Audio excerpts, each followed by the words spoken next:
Hello toppers, welcome to our toppers family. আজকে আমরা class 10 এর মোস্ট যে ইম্পর্টেন্ট চ্যাপ্টার পর্যায় সারণী, সেই পর্যায় সারণী আমরা পড়ব। এর আগে আমরা পার্ট 1 এ দেখেছিলাম কিভাবে মৌলের অবস্থান নির্ণয় করে এবং মেন্ডেলিভের পর্যায় সূত্র এবং আধুনিক দীর্ঘ পর্যায় সূত্রের মধ্যে কি পার্থক্য এবং কতগুলো পর্যায়, কতগুলো শ্রেণী আছে এবং তাদের মধ্যে কি পার্থক্য, সবগুলো আমরা দেখেছিলাম। যারা দেখোনি তারা আই বাটন অথবা কমেন্ট সেকশনে টোটাল প্লেলিস্ট তোমরা পেয়ে যাবে, সেখানে গিয়ে তোমরা ভিডিওটা দেখতে পারো। আজকে আমরা এই চ্যাপ্টারে মূলত জারণ বিজারণ অর্থাৎ পর্যায়ের বাদিক থেকে ডান দিকে গেলে এবং শ্রেণীর ওপর থেকে নিচে আসলে তাদের জারণ বিজারণ, ধাতব ধর্ম, অধাতব ধর্ম, ইলেকট্রন আসক্তি, আয়নাইজেশন শক্তি সব অন্যান্য যে সমস্ত ধর্ম কিভাবে পরিবর্তিত হয় আমরা সেটাই শিখব। দেখো, এই ধর্মগুলো যদি তোমরা বুঝে নাও তাহলে মুখস্থ করার কোনো দরকার নেই। আর একবার যদি বুঝতে পারো, এই চ্যাপ্টার থেকে যে কোশ্চেন আসুক না কেন তোমরা খুব সহজেই অ্যান্সার করতে পারবে। তাহলে চলো, আগের ভিডিওতে আমরা বলেছিলাম যে পর্যায় কাকে বলে আর শ্রেণী কাকে বলে। তাহলে এই যে এইভাবে যেগুলো অনুভূমিক ভাবে আছে সেগুলোকে আমরা বলি পর্যায়, আর এই যে এইভাবে যেগুলো উলম্ব ভাবে আছে সেগুলোকে আমরা বলি শ্রেণী। তাহলে পর্যায়ে যখন আমরা কোনো ধর্মের বলবো যে কিভাবে পরিবর্তিত হয়, তখন সেই ক্ষেত্রে আমরা সবসময় বাম থেকে ডান দিকে যাব। আর যখন শ্রেণীতে বলবো তখন কি হবে, ওপর থেকে আমাদের নিচে আসতে হবে, ওপর থেকে আমাদের নিচে আসতে হবে। তাহলে প্রথম পয়েন্ট দেখো, পরমাণুর আকার। একটা কথা মনে রাখবে, পর্যায়ে আমরা যখন বাদিক থেকে ডান দিকে যাই তখন পরমাণুর আকার ক্রমশ ছোট হতে থাকে। আর পরমাণুর আকার যখন ক্রমশ ছোট হবে তখন তাদের মধ্যে আকর্ষণ ক্ষমতাও বৃদ্ধি পাবে। আর যখন আকর্ষণ ক্ষমতা বৃদ্ধি পাবে তখন সেই পরমাণুটা কখনোই তার লাস্ট কক্ষপথ থেকে ইলেকট্রন বের করতে চাইবে না, কারণ তার শক্তি তখন বেশি। তাহলে কি বললাম, পরমাণুর পর্যায়ের বাদিক থেকে ডান দিকে গেলে পরমাণুর আকার ক্রমশ কি হয়, ছোট হয়। আর যেহেতু পরমাণুর আকার ছোট হবে তাদের মধ্যে আকর্ষণ ক্ষমতা অবশ্যই বৃদ্ধি পাবে, আকর্ষণ ক্ষমতা বৃদ্ধি পাবে। এবার আকর্ষণ ক্ষমতা যখন বৃদ্ধি পাবে তখন কি হবে, তখন এরা ইলেকট্রন ত্যাগ করবে না, ইলেকট্রন ত্যাগ করবে না। তাহলে বোঝা গেল, পর্যায় বাদিক থেকে ডান দিকে গেলে তারা কখনোই ইলেকট্রন ত্যাগ করবে না, কারণ তাদের মধ্যে আকর্ষণ ক্ষমতা অনেক বেশি। এবার দেখো, এখান থেকে তোমাদের কি পড়তে হবে, জারণ বিজারণ। দেখো, প্রথমত জারণ কাকে বলে আর বিজারণ কাকে বলে। দেখো, জারণ মানে হচ্ছে যে ইলেকট্রন বর্জন,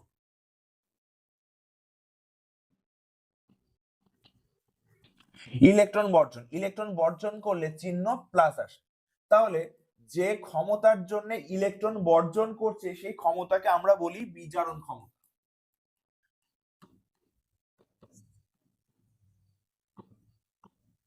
আর ওই পদার্থকে আমরা বলি বিজারক পদার্থ।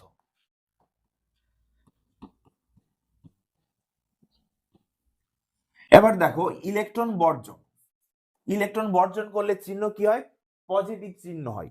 এইবার এখানে যুক্ত হবে কে, যুক্ত হবে O2- অথবা Cl-, কারণ পজিটিভ চার্জের সঙ্গে সবসময় নেগেটিভ চার্জ যুক্ত হবে। এইবার অপসারণ কে হবে, এখান থেকে অপসারণ হবে হাইড্রোজেন। বোঝা গেল? তাহলে কি বললাম, যখন ইলেকট্রন বর্জন হবে তখন পজিটিভ চিহ্ন আসবে, আর এখানে যুক্ত হবে কে, যুক্ত হবে সবসময় মাইনাস মূলকগুলো যুক্ত হবে, যেমন O2- Cl-, আর অপসারণ হবে পজিটিভ মূলকগুলো যেমন হাইড্রোজেন H+। এবার দেখো, জারণ যদি বোঝো ঠিক তার উল্টোটা হবে বিজারণ। এবার এখানে আরেকটা কথা মনে রাখবে, জারণের সবসময় যোজ্যতা বৃদ্ধি পায়, যোজ্যতা বৃদ্ধি পায়।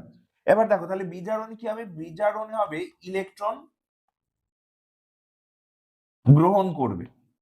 তাহলে ইলেকট্রন যদি গ্রহণ করে তাহলে চিহ্ন নেগেটিভ হবে। এইবার যে ক্ষমতার জন্য ইলেকট্রন ও গ্রহণ করবে সেই ক্ষমতাকে বলা হয় জারণ ক্ষমতা, আর ওই পদার্থকে বলে জারক পদার্থ।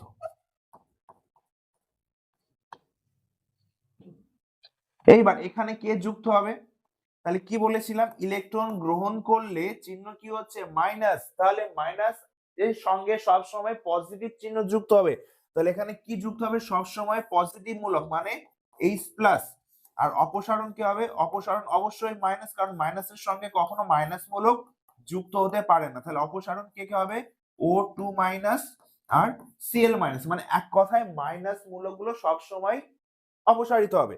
আর যুক্ত কে হবে, পজিটিভ মূলক। এইবার এখানে যোজ্যতা, বিজারণের যোজ্যতা কি হয়, বিজারণের যোজ্যতা সব সময় হ্রাস পায়, যোজ্যতা কি হবে, হ্রাস পায়।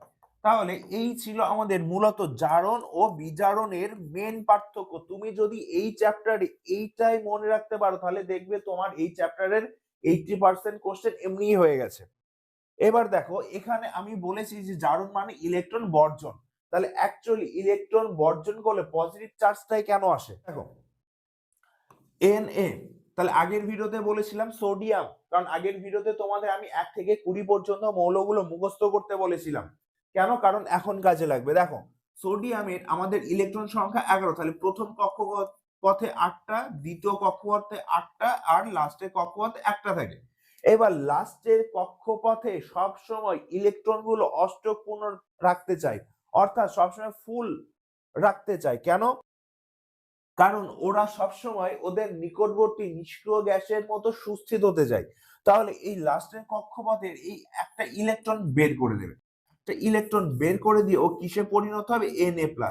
তাহলে এখানে 2 প্লাস 8 প্লাস ইলেকট্রন বিন্যাস হয়ে গেল। এবার দেখো আমি যদি এইটা বলি, এখানে প্রোটন কতগুলো আছে, প্রোটন আছে 11টা, ইলেকট্রন আছে 11টা, কারণ পরমাণুর নিউক্লিয়াসে মধ্যে কি থাকে, প্রোটন থাকে আর নিউট্রন থাকে।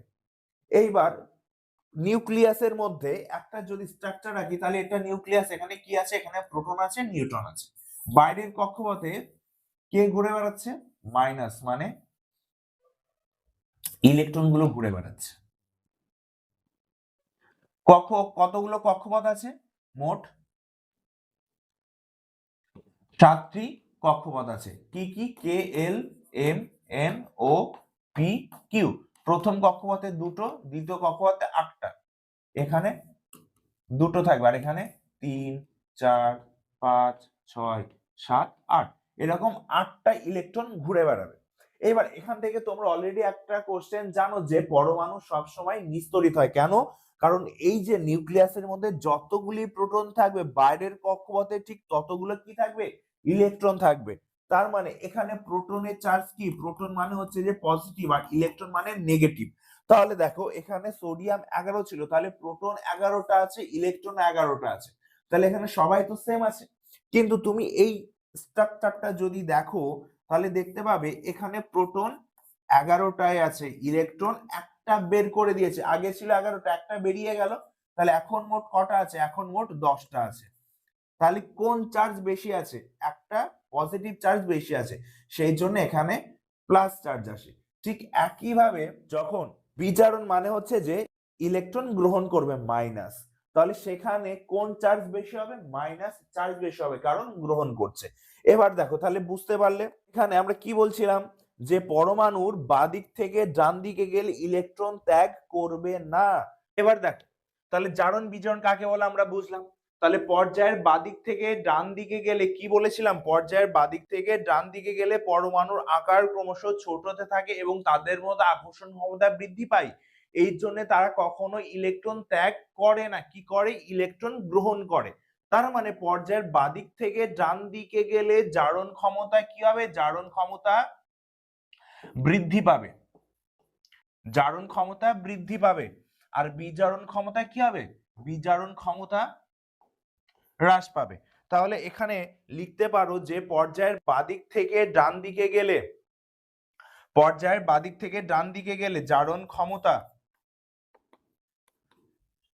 জারণ ক্ষমতা বৃদ্ধি পায় আর বিজারণ ক্ষমতা,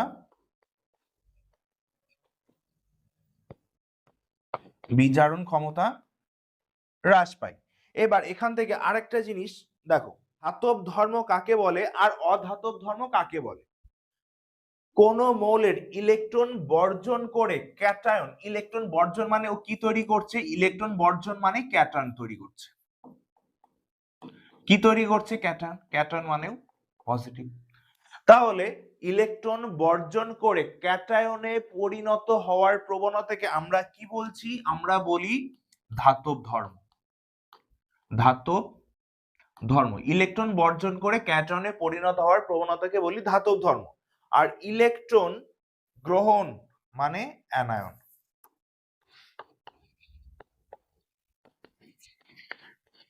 তাহলে ইলেকট্রন গ্রহণ করে অ্যানায়নে পরিণত হওয়ার প্রবণতাকে আমরা বলি কি?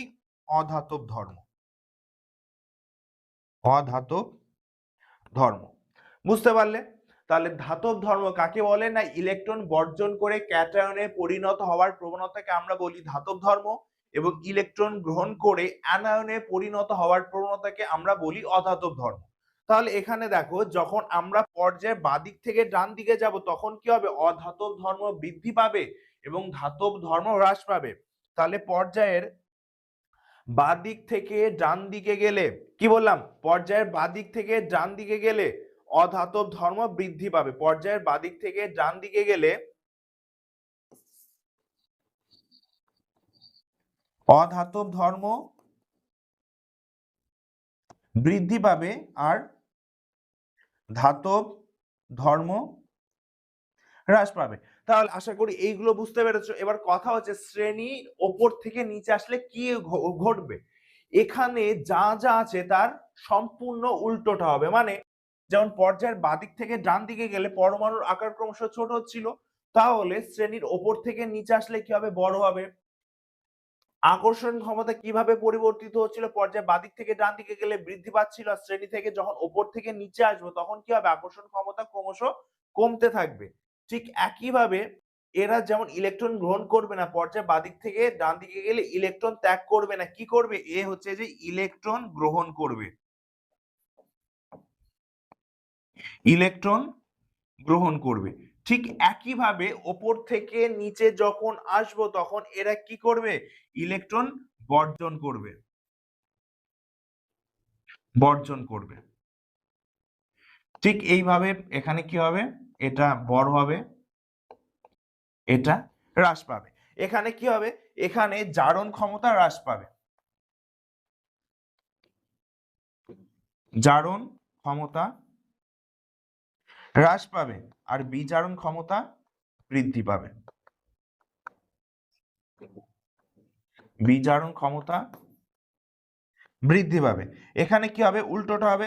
এখানে অধাতব ধর্ম হ্রাস পাবে আর ধাতব ধর্ম বৃদ্ধি পাবে। বুঝতে পারলে? এবার এখান থেকে আমাদের আর দুটো টার্ম মনে রাখতে হবে। একটা হচ্ছে যে আয়োনাইজেশন শক্তি, আর একটা হচ্ছে ইলেকট্রন আসক্তি। এখান থেকে বলি, দেখো এখানে সোডিয়াম আমাদের কত ছিল? 2+8+1। তাহলে এখান থেকে একটা ইলেকট্রন বেরিয়ে গেল। যখন কোনো পরমাণুর শেষতম কক্ষপথ থেকে একটি ইলেকট্রনকে বের করতে ন্যূনতম যে শক্তি লাগে তাকে আমরা বলি আয়োনাইজেশন শক্তি। আয়োনাইজেশন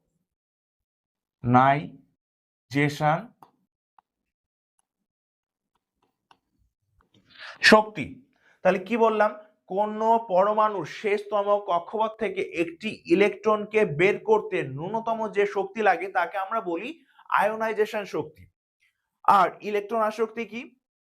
ইলেকট্রন আসক্তি দেখো এখানে ক্লোরিন হচ্ছে যে 17, তাহলে এটা কি হতে পারে? 2+8+7। তাহলে লাস্ট কক্ষপথে একটা ইলেকট্রন কম আছে, ও কি করবে? গ্রহণ করবে। Cl মাইনাস হবে, তখন এটা কি হবে? 2+8+8। দেখো এখানে 7 ছিল, 7 থেকে এ 8 হয়েছে, মানে এ একটা ইলেকট্রন কি করেছে? ইলেকট্রন গ্রহণ করেছে। তার মানে কোন পরমাণু শেষতম কক্ষপথে একটি ইলেকট্রনকে যোগ করতে ন্যূনতম যে শক্তির প্রয়োজন হয় তাকে আমরা কি বলি? তাকে আমরা বলি হচ্ছে যে ইলেকট্রন আসক্তি। বোঝা গেল? তার মানে তোমরা এখানে বলো যে পর্যায়ের বাদিক থেকে যদি ডান দিকে যায় তাহলে কি হবে? ইলেকট্রন আসক্তি বাড়বে না কমবে? আর আয়নাইজেশন শক্তি কিভাবে পরিবর্তিত হবে। দেখো, যখন আমরা পর্যায়ের বাদিক থেকে ডান দিকে যাব তখন ইলেকট্রন আসক্তি বৃদ্ধি পাবে এবং আয়নাইজেশন শক্তিও বৃদ্ধি পাবে। আর শ্রেণী থেকে যখন ওপর থেকে নিচে আসবো তখন দুটোই কমতে থাকবে। তাহলে আজকের ভিডিওটা এই পর্যন্তই। যদি বুঝতে কোথাও অসুবিধা হয় তাহলে অবশ্যই আমাদের জানাবে। এটা তোমরা রিভিশন করতে থাকো এবং এরপরে আমরা আরেকটা ভিডিও নিয়ে আসবো যেখানে আমরা কোনটা হ্যালোজেন মৌল, কোনটা নিষ্ক্রিয় মৌল, কোনটা চ্যালকোজেন, কোনটা ক্ষারীয় মৃত্তিকা ধাতু, এই সমস্ত ধাতু সম্পর্কে আমরা ওয়ান বাই ওয়ান ডিসকাশন করব। তাহলে আজ এই পর্যন্তই থাক, দেখা হবে নেক্সট ভিডিওতে। Thank you.